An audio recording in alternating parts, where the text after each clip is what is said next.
Dear friends, in my country South Africa and all over the world, we witness every day that corruption is alive and well. That is why I'm an enthusiastic member of Transparency International's International Council, especially given its first ever emphasis on its mandate to protect the environment and climate through its 2030 strategy. You might be asking yourself, what does corruption have to do with climate change? I am honored to give this keynote address to you to light the fire of motivation to seriously assess your work and consider how your expertise and networks can be channeled to fight back on the fires that are breathing down on us and those most vulnerable as a result of the climate crisis. The goal of the session today is to tell you why, how it works, and why action is urgently needed right now. Perhaps one of the things TI is known for around the world is our annual Corruption Perception Index. But what you might not know is the countries most affected by climate change are the ones with the highest corruption and most vulnerable populations.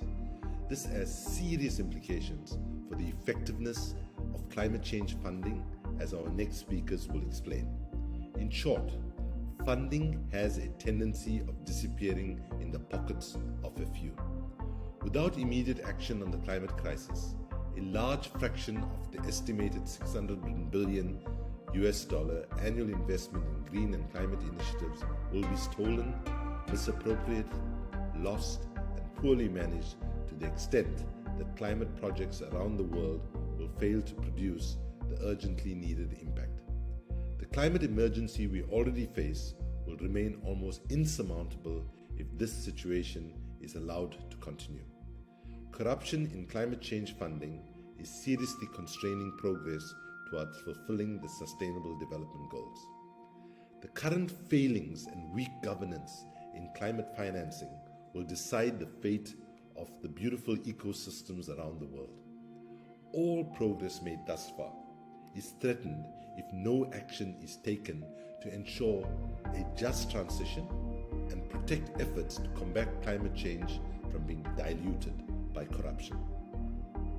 Stronger governance of climate finance is mission critical when it comes to fighting climate change.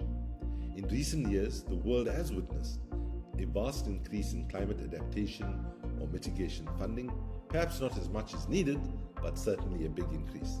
And these sums are expected to grow with each passing year. But here is the challenge. The huge financial flows of climate finance are fertile ground for corruption. Recipient countries often have weak institutions and governance frameworks, a low capacity to absorb funds, and poor records of public accountability.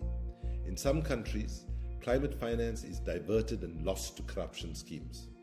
We also see lobbying leading to counterproductive activities in construction, energy, forestry, and so on. Conflicts of interest, bribery, nepotism, and embezzlement are endangering investment and funding initiatives globally. And these issues are manifesting not just in the global south, but in Europe and the United States and elsewhere. Climate and corruption is something that there is more and more interest across the movement, and I really believe that we as the TI movement have a responsibility to look after and take actions on these issues. Muchas gracias, merci beaucoup, shukran, asante sana, thank you very much.